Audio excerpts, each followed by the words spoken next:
નમસ્તે જય શ્રી રામ.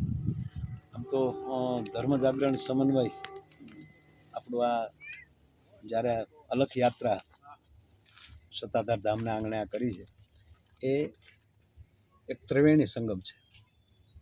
આપણી ધરતી એવી છે કે આ ધરતીના ઋણમાલે આપણે નીકળી શકીએ એમ નથી, કારણ કે આ ધરતીએ એવા મહાપુરુષો આપ્યા છે.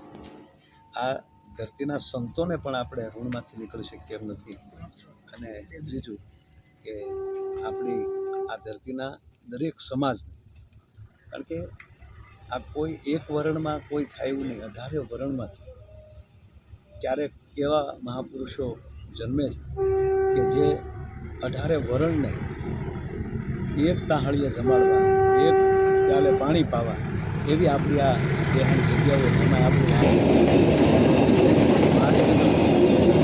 જગ્યાઓ એ નાના મોટાનો ભેદભાવ ભૂલાવીને કેવલ ધર્મ ઉપર, કેવલ રાષ્ટ્રપ્રેમ ઉપર આપણે બધાને દોરી જાય છે.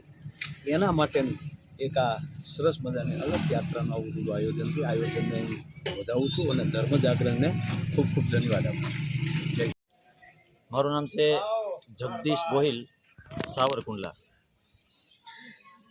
સૌરાષ્ટ્ર પ્રાંત ધર્મ જાગરણ સમન્વય દ્વારા છેલ્લા 3 વર્ષથી ભાદરવા સુદ બીજને દિવસે યોજાતી ભવ્ય સાવરકુંડલાથી સત્તાધાર અલખ યાત્રાનું આજે અત્યારે સત્તાધાર મુકામે સંપન્ન થઈ છે. આ યાત્રા ભાદરવા સુદ બીજને દિવસે સવારે 8 વાગ્યાથી સાવરકુંડલાથી પ્રસ્થાન થઈને રસ્તામાં આવતા દરેક ગામોની અંદર ફરીને શ્રદ્ધાળુઓને આશીર્વચન આપીને આ યાત્રા અત્યારે સત્તાધાર મુકામે પહોંચી છે. આની સાથે સાથે અમરેલીથી એક યાત્રા અને એની સાથે બગસરાથી એક યાત્રા, એમ કુલ 3 આ યાત્રા વિસાવદર મુકામે ભેગી થઈને સત્તાધાર મુકામે પહોંચે છે. યાત્રાના અંતે ધર્મસભા અને સંતો મહંતો દ્વારા આશીર્વચન આપવામાં આવે છે. ત્યારબાદ પ્રસાદી લઈ અને સૌ છૂટા પડતા હોય છે. આ યાત્રાનો મુખ્ય ઉદ્દેશ્ય સમાજમાં રહેલી જાતિભેદ, ધર્મભેદ અને સામાજિક સમરસતાના ભાગરૂપે આ યાત્રાનું આયોજન કરવામાં આવે છે.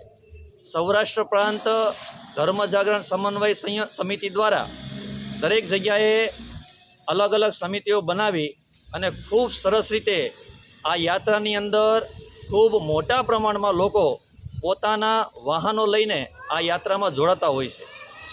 આવતા વર્ષે ફરીવાર આવી યાત્રાનું આયોજન થવાનું છે.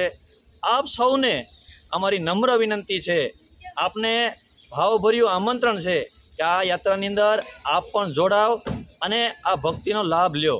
જય આપા ગીગા. ધર્મ જાગરણ સમન્વય સમિતિ સૌરાષ્ટ્ર પ્રાંત તરફથી સત્તાધાર અલખ યાત્રા સાવરકુંડલાથી સત્તાધાર જશે. વચ્ચે આવતા ચલાલા, ધારી, માલચીકા, અન્ય ગામોની અંદર યાત્રાનું સ્વાગત થશે. અને આ યાત્રાનો મુખ્ય હેતુ એ છે કે બધા 18 કોમ એક નેજા તળે, એક છત્રી નીચે બધા તમામ જ્ઞાતિ જાતિનો ભેદભાવ ભૂલી તમામ એક હિન્દુત્વને નામે કે એક જ છીએ અમે એ નાતે આ યાત્રાનું પ્રયોજન કરવામાં આવ્યું છે. સત્તાધાર એટલે કે અલખનો ઓટલો, અને આ સત્તાધારની અંદર આ તમામ માણસો આજે યાત્રામાં જોડાણા છે. એ સૌનું ખૂબ ખૂબ હૃદયપૂર્વક એમનો આભાર માનું છું.